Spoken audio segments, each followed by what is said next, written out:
Why implement this in your everyday life? What will it do for us? Well, what meditation does is it brings balance back to oneself. You see, when you meditate, you learn to balance the ego and the spirit. When we meditate, it grants us the ability to master our own mind and our own bodies outside of time and space. The more you meditate, the more consciously aware you become of your own thought process.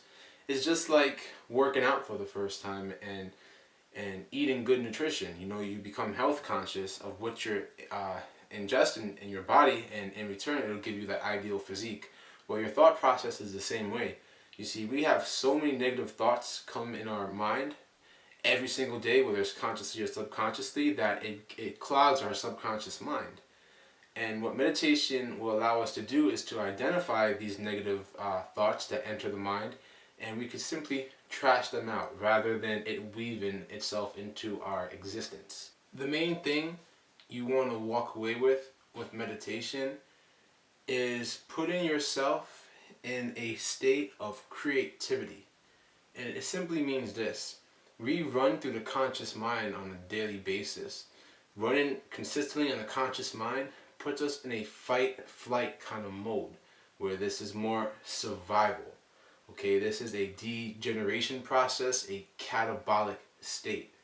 When we meditate, we simply want to put ourselves in a creative space so we could create an anabolic state that will allow growth and repair and love and joy.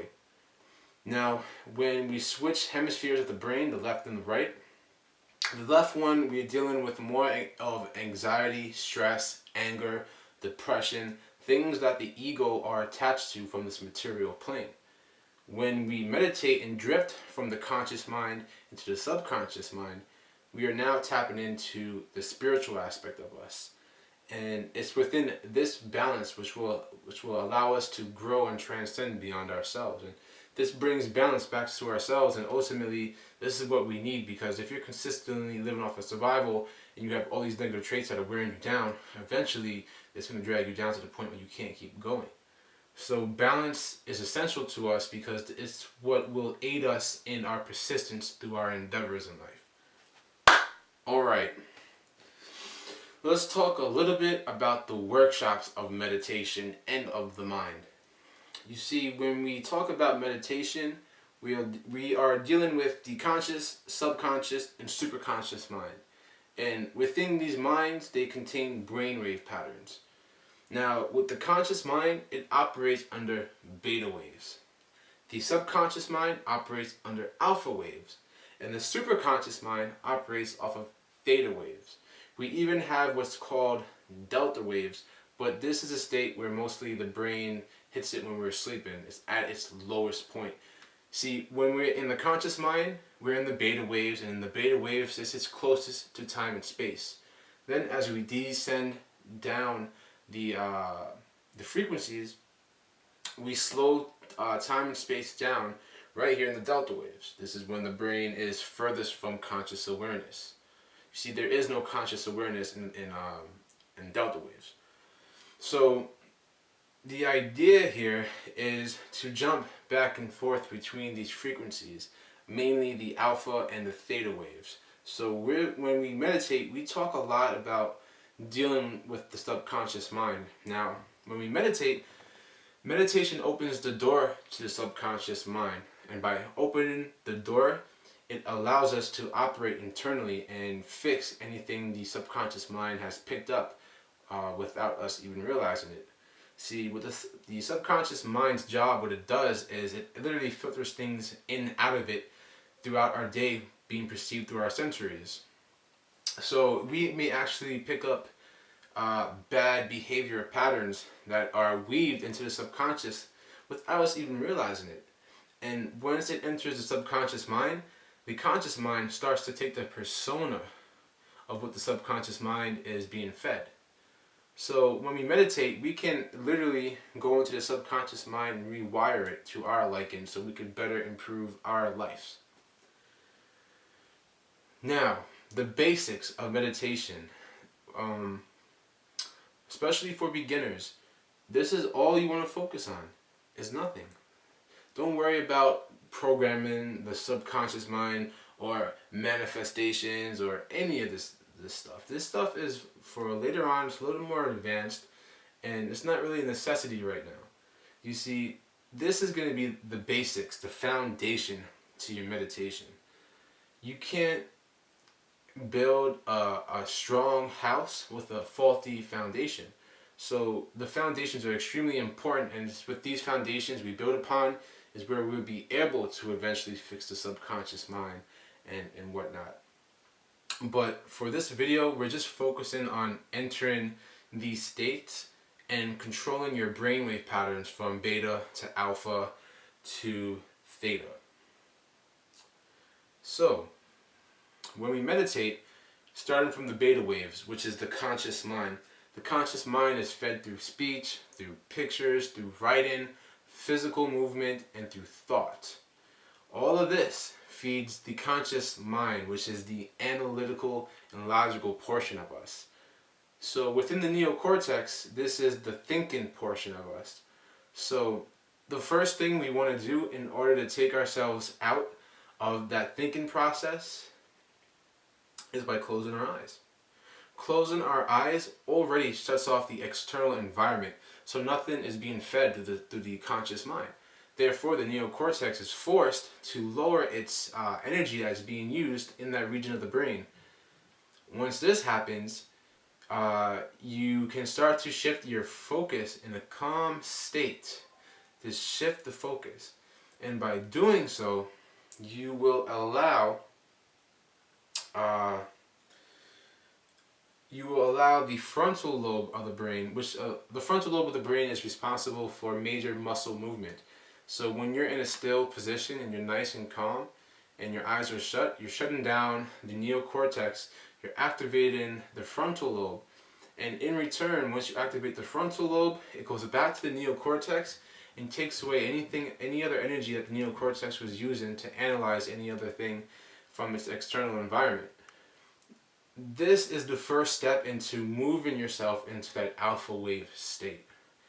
Now, when you're in the alpha wave state, this is where, when you're in the alpha wave state, this is, let me see how I can say this. When we move from the beta wave into the alpha wave state, we still have conscious thought. Okay? Now this is where the real mastery comes into play, because when we're in the subconscious mind, when we're entering that alpha wave, this is the connector between the conscious and superconscious mind. And we want to get ourselves within the superconscious mind.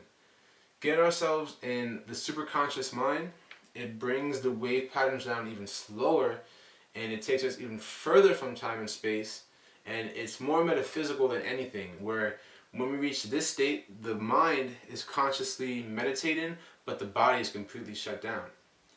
You see, in the alpha wave state, we still have conscious thought. But in order to reach the theta wave, we have to let all of the entire thought process that's happening within the mind just flutter out. No judgment. Do not judge or become attached to any of these thoughts. The moment you bring conscious thought to the thought process that's occurring within the mind, you take yourself out of the theta wave back into the alpha wave. You see, in the theta wave, conscious thought does not exist. And this in itself entails mastery over your own thought process. And this will come over time. You see, as these thoughts are fluttering through your mind, think of them as bridges. You know, these are bridges that are granting you the ability to enhance your inner focus. And this will aid in your development. It's like a bridge, you know. So when we meditate, this is ideally what we're playing with and what we're working with. And by putting ourselves in this kind of state, we're going to put ourselves in a state that will relieve everything that's associated with the ego and enter the spirit and put ourselves in a more happy and joyful place. Alright, here's a good method for you guys to use every time before you enter a meditative state that will allow an easier transition from the conscious mind into the subconscious mind, from the beta wave patterns into the alpha wave patterns.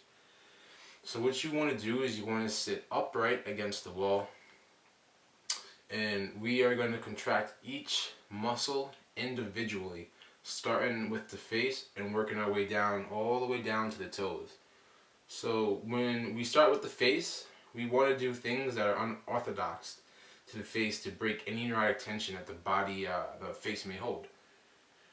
Once you work your way down the line, you want to start to hit the neck, the trapezius, the pectorals, the biceps, the tris, the forearms, the abdominals, the obliques, the hip flexors, the glutes, the calves, the toes, the fingers.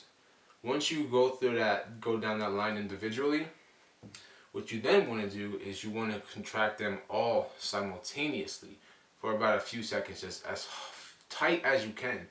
And what we're doing is we're depleting the nervous system. Once we enter that state of depletion, it'll be a lot easier for a transition.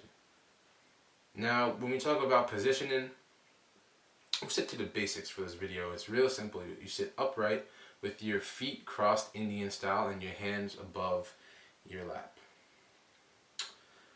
When we meditate and we enter this position, you want to make sure you're as comfortable as possible. So no jewelry, you want to have real loose clothing, and you just, the more comfortable you are, the more you don't have to worry about anything that's taking your focus away. When it comes down to meditation and time, it's going to take about, ideally you want to meditate for about 30 to 60 minutes a session.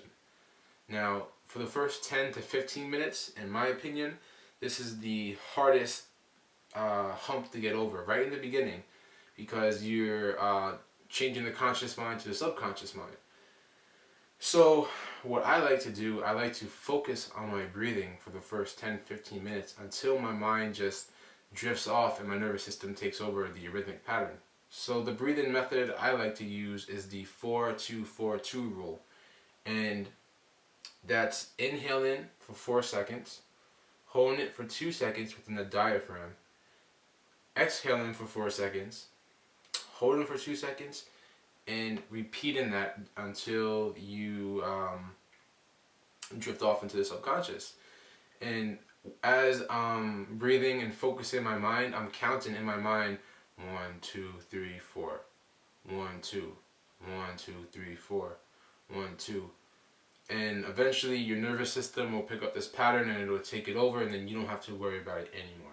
Choosing to meditate in your environment. Now, when we meditate, it's very important to be comfortable in your environment. You don't want to meditate in your bedroom because the brain associates your bed with sleep. So more than likely you're going to doze off and knock out. But, try to find a nice space that is not too rambunctious and doesn't have a lot of negative energy, where it's really easy to soothe yourself and to focus your mind. So in short, you are transcending yourself beyond time and space and consciously placing yourself in a meditative state using the conscious, subconscious, and superconscious mind, navigating from the beta to alpha and theta waves. I hope this video helped you guys in some way.